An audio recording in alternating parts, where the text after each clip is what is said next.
In 2003, I was deep in the throes of shooting the BBS documentary. I was a grizzled veteran by then. I'd gone to some pretty crazy places. I had been involved in long drives and finding people by calling over and over again. I'd gotten hung up on a lot. I had actually gotten a lot more phone calls completed than I thought, and there were always people sending me emails and saying that they had heard about the project and they were now ready to be interviewed.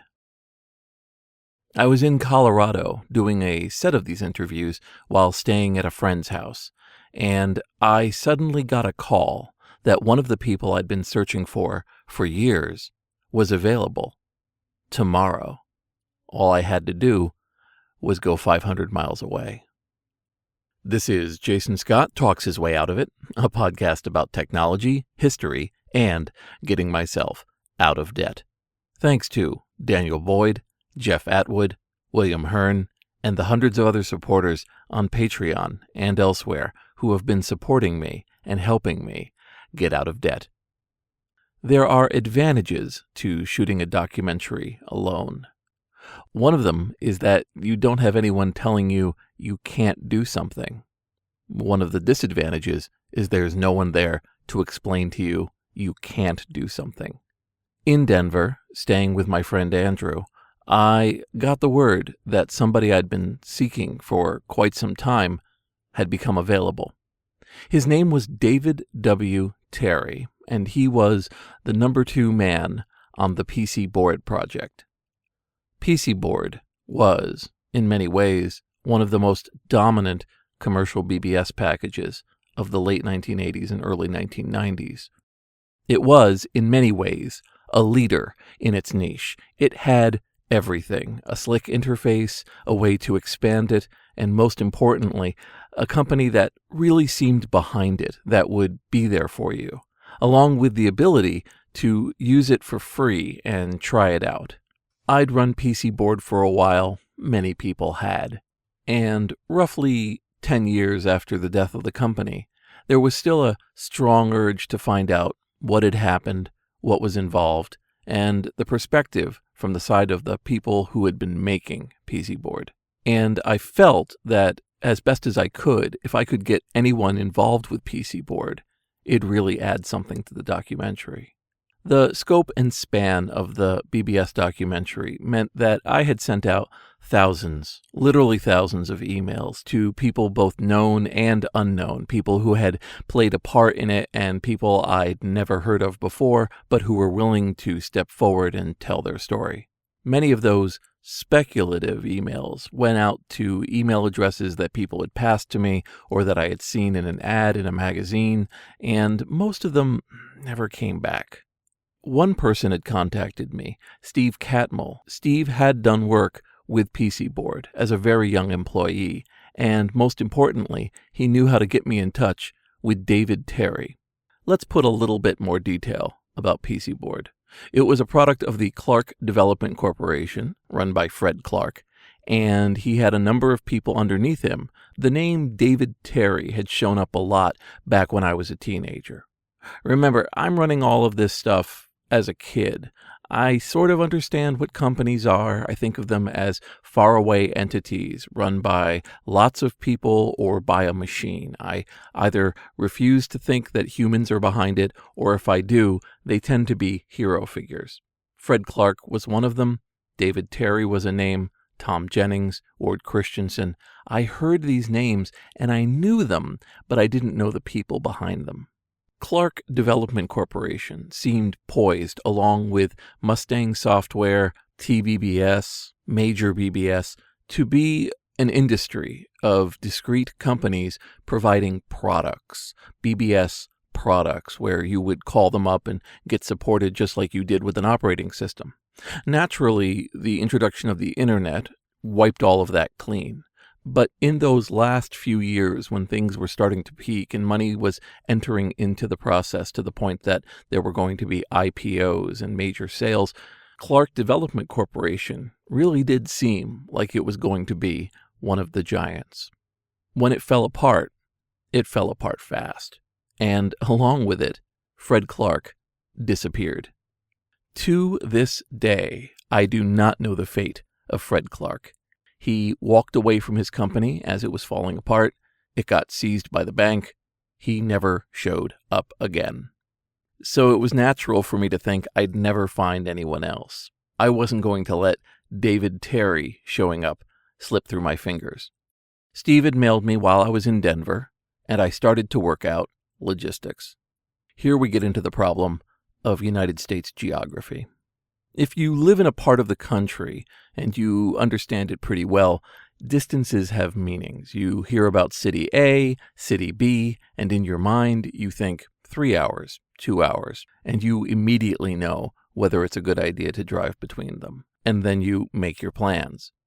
I was not in a region I understood. I was in Denver, and I found out David Terry would be available the next day in Utah. My production equipment at that time fit into a single bag, one I could check on an airplane, and of course fit into the trunk of a car. And I had a rental car with unlimited miles, and I started to try to figure out how realistic it was for me to interview David Terry the next day. It was about noon. I committed to it, and it was just not enough time to book a flight. There's 2 legitimate ways from Denver, Colorado to Salt Lake City, Utah. One of them takes you through the mountains. The other one takes you through Wyoming and then through the mountains. I chose Wyoming.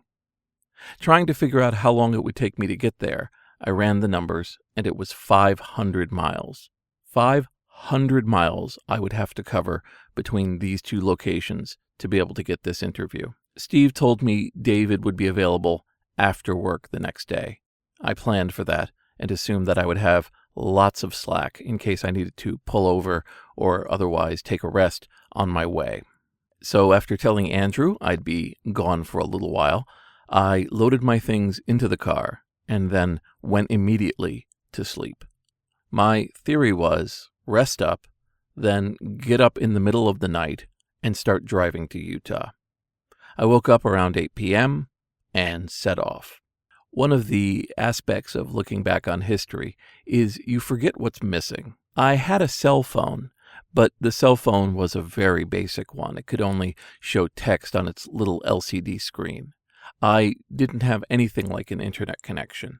I had a simple car and a way of telling people if I mailed them or called them where I was heading, but no way to keep up-to-the-moment tabs anywhere, and certainly not to look at any sort of GPS on my phone and be able to pass that to anybody. I was going alone. I fired due north from Denver until I got into Wyoming. One small bit of culture shock. When I finally got to Wyoming, there is a town called Laramie, and there is one major interstate going the length of Wyoming.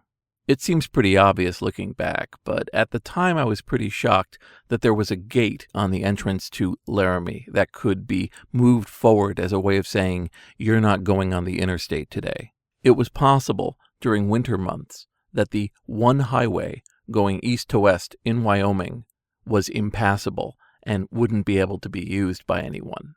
With the hubris of a 33-year-old, I started driving west. 500 miles is a long, long time, especially when you don't have anything to listen to or stream or podcast. All I had was myself and the nighttime. On one level, Desolation is beautiful. You drive and you look around and there's no settlements, no signs, nothing that represents human interaction, just small hills and your highway fading in every direction into nothing. The occasional car comes the other way. Other than that, it's just the sound of the road and the sound of the wind. Occasionally, I would see some fences that I guess were attempts to stop tumbleweeds and other debris from going over the road, but that was it. This nighttime drive gave me lots of time to think about what I was doing.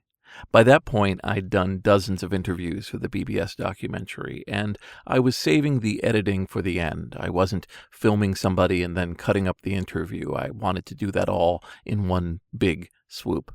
I wouldn't do that now. There was lots of downtime in between interviews. I could have gotten a run on everything.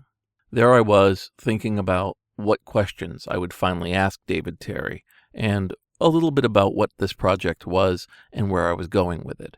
I knew, even then, that it was going to be something special, and I was happy that I had set off on it. Turning my attention to the radio, I found out that almost nothing broadcast out there. There was nothing to listen to, except for one AM station, one singular human voice blasting over my speakers as I drove. And frankly, it was important for me to have something, some human noise going through the speakers so I wouldn't fall asleep. I'd fallen asleep driving before. As for how I've not crashed, well, mostly luck. You stop hearing the music on the radio, that means you're asleep, wake up now, and then keep driving. In this case, all I could hear were two voices. It was a caller and a DJ, and they were arguing politics. But they weren't really discussing them in any coherent fashion. They were basically yelling at each other. I forgot exactly what hot-button topic they were discussing, but they wouldn't stop yelling. They wouldn't stop declaring things one way or another, and after a while, it started to feel, and probably was, like an act. Two people putting on a radio drama just to pass the time, which meant it was perfect for my kind of listening. It took me about 10 hours of driving to get to Utah, and the sun was coming up just as I was entering the mountains. Mountains are very interesting when you're driving across a basically flat plain. They start to rise up in the distance, very hazy, and as time goes on, they're a little bit bigger than you expect. The Rockies are sharp and jutting, and as I got closer and closer, I realized I was going to have to go up them. My car held up pretty well, and frankly, as I drove through the mountains, I was just glad about the variety. For the company. Salt Lake City sits at the bottom of a valley. The valley of mountains around it have some houses, but mostly it's a grid pattern. And I drove in front of the Mother Church, the main Mormon church in Salt Lake City, and realized it was going to be at least 5 or 6 hours before I would have to go to David Terry. So I pulled over and went immediately to sleep. An hour or two later, there was a knocking at my window, and I groggily looked over and saw a policeman. I rolled down the window and looked at him, and he said, "Sir, if you sleep here, you're going to have to put money in the meter." I paid the innkeeper 50 cents and kept sleeping. As for the actual interview, well, if you took away the half day of driving, it was just another basic interview. It went on for about an hour. We conducted it in an office that was available after work, and I set everything up as well as I could, although looking back, the sound wasn't as good as it could be. One of the side effects of being my own production was that I had way too much to keep track of. In return for having the flexibility to do things like drive west, I didn't have someone to check the sound or the lighting, and I had to do that myself, along with asking the questions and moving the camera. It usually worked out fine, but it didn't always work out perfectly. The interview I conducted ended up needing a lot of post-processing to be able to make out what they were saying.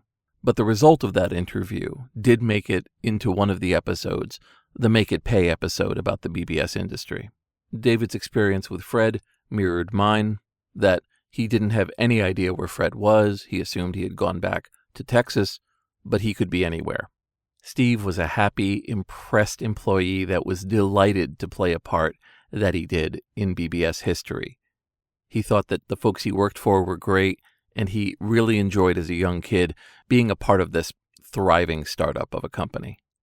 In the interview, I don't sound too bad. I'm echoing in the background asking the questions, but I don't sound as messed up as I was sometimes, where I would literally fall asleep during the interviews from pushing myself too much. We covered a variety of subjects, including PC board and running a business and BBS history in general, and after one tape, 1 hour, we were done. I thanked Steve, I thanked David, and off I went again. Driving back was no easier than driving there. I didn't have any way to listen to the interview I just conducted, and all I saw was more and more driving, extending into the night another 500 miles. Miracle of miracles, I did make it. Somewhere there, or driving back, I stopped the car and pulled over, just to experience the desolation firsthand, without any car sounds or listening to the radio, just me and nature, and knowing nothing was around. I took a picture, a panoramic picture, just to try to capture how it looked, but nothing really captures what it's like to know that you are truly alone. If I felt like giving myself a jolt, my mind might wander to what would happen if the car broke down or if I slid out of control. How long would it be before somebody would notice me? Where would the help come from? What help could they do? How much had I depended on this one simple rental car that I had picked up from some agency without any idea of its history or maintenance? The fact is, looking back on that 1,000-mile round trip, it reminds me how much of my life has been grabbing things and running into the abyss without any thought about returning or taking care of myself. How much of it has been amateurish risk assessment, trying to climb Mount Everest while packing a pair of socks and a candy bar. In the aggregate, it has worked out. What drove me was believing in myself and believing in whatever project I was involved in. I thought that the BBS documentary was not just a chance to make a film, to use my film degree finally in my 30s, but an actual crusade to rescue history that was going to disappear. I knew that the paper artifacts, the digital artifacts, they had a chance to survive. But the human story, the fact of these people and what they thought, and gathering all of that, if I didn't do it, nobody was going to do it. I know logically that I am still young, but I feel old. I feel like I could not do a 1,000-mile round trip with any hope of getting it done alone. Maybe what I'm feeling is a need for a network that I didn't have in my 30s. That urge to reach out to other people and make connections and build a web stronger than my solitary existence. I didn't have people along with me for the very long, very, very solitary drive. Archive Team changed that. Everything about Archive Team is the opposite of how I did the BBS documentary. I work with folks who are smart and self-driven. I try to herd things here and there, but I don't necessarily have the final word. And as a result, things get done. People don't have to make the drive alone. They know they can reach out. All of us become stronger. What might seem like interdependence becomes strength. As it turns out, that is, and may end up being, the longest single round trip I ever took in my life. Destination, back to destination, 1,000 miles, 1 hour of footage, and memories that will never, ever leave me. This is Jason Scott Talks His Way Out of It. Thanks to James Bekoyanu, Forrest Fuqua, Mark Pilgrim, and the hundreds of other supporters on Patreon and elsewhere who have been supporting me and helping me get out of debt. It's summertime in New York. It's my favorite time of year in my favorite place in the world. It brings me back to when I was a teenager.